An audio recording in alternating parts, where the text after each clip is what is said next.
افغان طالبان کی سٹیٹمنٹ سامنے آئی ہے کہ ہم لوگ شاید گرمیوں کی چھٹیاں گزارنے عید کے بعد جو ہے وہ بھارت کا رخ کریں۔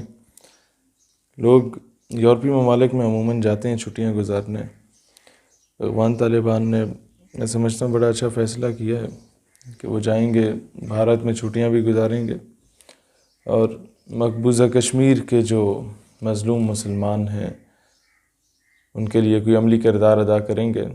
میں سوچ رہا تھا کہ افغان طالبان کی حکومت بنے گی تو شاید وہ ہر جمعہ آدھا کھڑا ہو کے احتجاج کریں گے، یا پھر شاید وہ ہم سے زیادہ کشمیر سے سنسیئر ہوں تو آدھا گھنٹہ بیٹھ کے بھی احتجاج کر لیں، یا پھر بھی کشمیر آزاد نہ ہو تو آدھا گھنٹہ لیٹ کے احتجاج کر لیں۔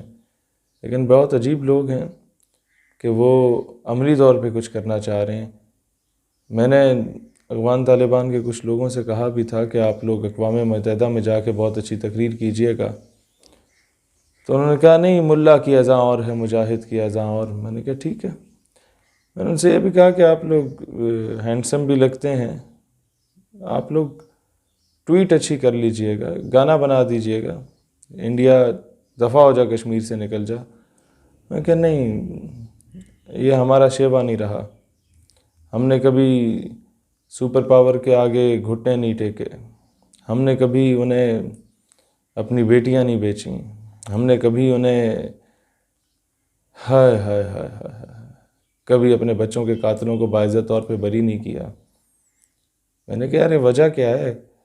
ان کے پاس اتنی اچھی ٹیکنالوجی ہے، تم لوگ عجیب لوگ ہو، ہے کچھ بھی نہیں تم لوگوں کے پاس، نہ ٹیکنالوجی ہے، نہ کوئی ڈیولپمنٹ ہے، نہ کوئی کچھ ہے، نہ کوئی اچھی سڑکیں ہیں، نہ کوئی یونیورسٹیز اچھی ہیں، نہ کوئی ہاسپٹلز اچھے ہیں تم افغانستان کے لوگوں کے پاس، اور باتیں بڑی بڑی کر رہے ہو، امریکہ کو شکست دے رہے ہو، جی روس کو شکست دے رہے ہو۔ یہ کیا مطلب یہ معجزہ ہو گیا یا ویسے کوئی کلک لگ گیا؟ کہتے نہیں، تمہارے اقبال نے نہیں کہا تھا۔ میں نے کہا کیا کہا تھا ہمارے اقبال نے؟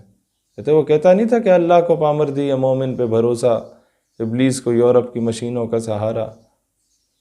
اس کے بعد میں ذرا شرمسار تو ہوا کہ ہم لوگوں کو پیسے کی لت لگی ہوئی تھی۔ ہمارے تو تعلیمی نظام یہ ہے کہ 16 سال تعلیم حاصل کرو، فارورڈ ٹو بیکم اے نوکر، کسی کے آگے سی وی لے کے گٹوں میں بیٹھ کے نوکری مانگو، اور دنیا کو پھر پینٹ کوٹ ٹائی لگا کے بتاؤ کہ اسی تے بڑے ویل ایجوکیٹڈ ہیں جناب، سانو تے انگریزی بہت چنگی آندی ہے، اسی انگریزی سے 2-4 لفظ انج منڈ کے بول دینے کہ بھئی بلے۔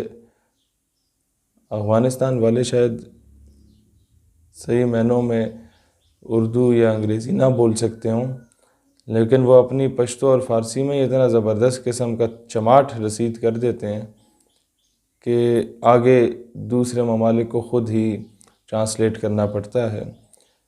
میں شکر گزار ہوں افغان طالبان کا، اور مجھے لگتا ہے کہ آگے اگر غزوہ ہند ہوئی تو شاید یہ افغان طالبان ہی آغاز کرے اور ہم ان کا ساتھ دیں انشاءاللہ۔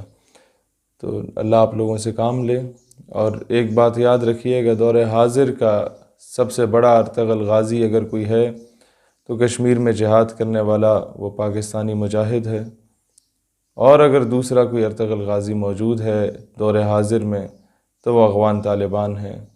اور اس دور کا سب سے بڑا، دور حاضر کا سب سے بدترین کردوغلو وہ ہے جو امریکہ کے کتے نہلا کر انہی مجاہدین کو دہشت گرد کہتا ہے۔